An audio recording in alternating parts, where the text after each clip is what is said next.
Hello friends, अस्सलाम वालेकुम and welcome to reality stories. दोस्तों, आज से 30 साल पहले दो बैंक्स में डाके मारे गए। ये डाके इतने अजीब थे कि इस पर यकीन करना मुश्किल है। दुनिया में ऐसा पहले कभी नहीं देखा गया था। यहाँ तक कि इन डाकों पर एक रिसर्च तक हुई कि ऐसा कैसे हो सकता है। ये कहानी जानकर आप भी हैरान रह जाएंगे। दोस्तों, ये दिन 6 जनवरी 1995 का था। अमेरिका में एक जगह है जिसे ग्रेटर पीट्सबर्ग कहते हैं। इस जगह दो लोग एक बैंक में डाका मारने का प्लान बना रहे थे। एक आदमी का नाम मैकार्थर व्हीलर था और दूसरे आदमी का नाम क्लिफ्टन जॉनसन था। इनका प्लान था कि ये मेलॉन बैंक की एक ब्रांच में घुसेंगे और गन पॉइंट पर इस बैंक के पैसे लूट लेंगे। दिन के तकरीबन 2:45 बजे ये इस बैंक में दाखिल हो गए। इनमें से एक डाकू मैकार्थर के पास सेमी ऑटोमेटिक हैंडगन थी। ये आदमी सीधा बैंक के टेलर के पास चला गया और इसने अपनी गन निकाल ली। बैंक में अचानक भगदड़ मच गई।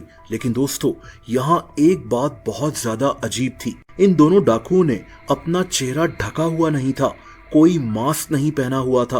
कोई डाकू अगर बैंक में डाका डालने जाता है तो वो मास्क तो पहनता ही है ताकि कैमराज में इसकी शक्ल ना दिख जाए या बैंक में मौजूद लोग इसका चेहरा याद ना रख लें।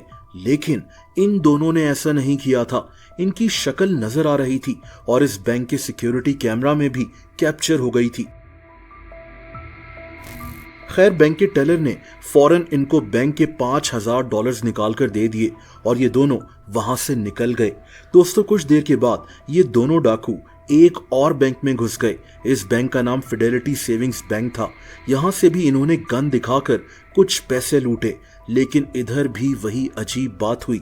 इन दोनों ने कोई मास्क नहीं पहना हुआ था। इनकी शक्ल दोनों बैंक्स के कैमरास में कैप्चर भी हो चुकी थी और अब पुलिस इन दोनों डाकुओं को ढूंढना शुरू हो गई।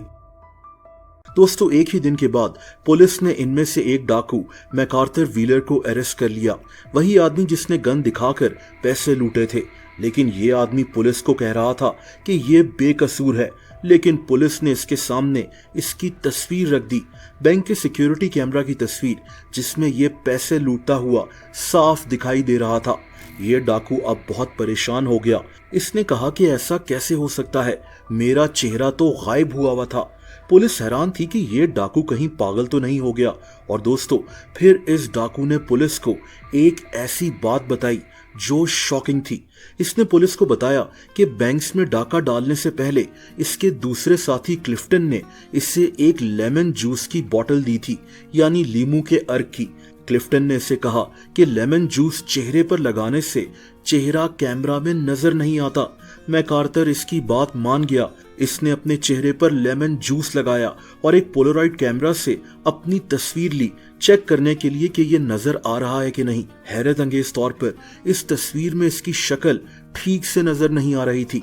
मैकार्थर बहुत खुश हो गया और ये अब इस लेमन जूस वाली बात पर यकीन करने लगा कि इसको लगाने से चेहरा कैमरे में नजर नहीं आता। असल में हुआ ये होगा कि उस कैमरा की फिल्म ठीक से डेवलप नहीं हुई थी, या फिर तस्वीर लेते हुए मैकार्थर हिल गया था और तभी इसकी शक्ल इस तस्वीर में प्रॉपरली नजर नहीं आई। और ये बेवकूफ आदमी समझने लगा कि लेमन जूस फेस पर लगाने से वाकई में फेस कैमरा में गायब हो जाता है। दोस्तों, फिर इन दोनों ने अपने फेस पर लेमन जूस लगाया और ये दोनों निकल गए डाका मारने। लेकिन एक दिन के बाद ही मैकार्थर को पुलिस ने पकड़ लिया क्योंकि इसका चेहरा कैमरा में नजर आ गया था। कोई इतना बेवकूफ कैसे हो सकता है? पुलिस भी इसकी कहानी सुनकर हैरान थी। बहरहाल 6 दिनों बाद इसका दूसरा साथी क्लिफ्टन जॉनसन भी पकड़ा गया था। इन दोनों को अदालत में पेश किया गया। मैकार्थर व्हीलर को 24 साल के लिए जेल भेज दिया गया क्योंकि इसके पास गन थी और इसी ने दोनों बैंक्स के टेलर्स को गन दिखाकर पैसे लूटे थे, जबकि इसके दूसरे साथी क्लिफ्टन को 5 साल कैद की सजा हो गई। दोस्तों, ये अजीब वाकया उस वक्त इतना मशहूर हो गया था कि इस पर बकायदा एक रिसर्च की गई कि दो लोगों ने कैसे यकीन कर लिया कि इनका फेस लेमन जूस से कैमरा में गायब हो सकता है। सबसे पहले कॉर्नेल यूनिवर्सिटी के सोशल साइकोलॉजी की एक प्रोफेसर ने इस वाकये पर एक आर्टिकल लिखा। इसने लिखा कि ये दोनों डाकू बहुत ज्यादा स्टूपिड थे। ये इतने ज्यादा स्टूपिड थे कि इनको ये भी पता नहीं था कि ये कितने स्टूपिड हैं। इसी प्रोफेसर के दो स्टूडेंट्स जस्टिन क्रूगर और डेविड डनिंग ने इस वाकये पर एक रिसर्च प्रोग्राम लॉन्च की 1999 में। इस रिसर्च का नाम डनिंग क्रूगर इफेक्ट है। आप इस रिसर्च के मुतालिक भी इंटरनेट पर पढ़ सकते हैं। दोस्तों, अगर आप मुझे इंस्टाग्राम पर फॉलो करना चाहें तो उसका लिंक नीचे डिस्क्रिप्शन में मौजूद है।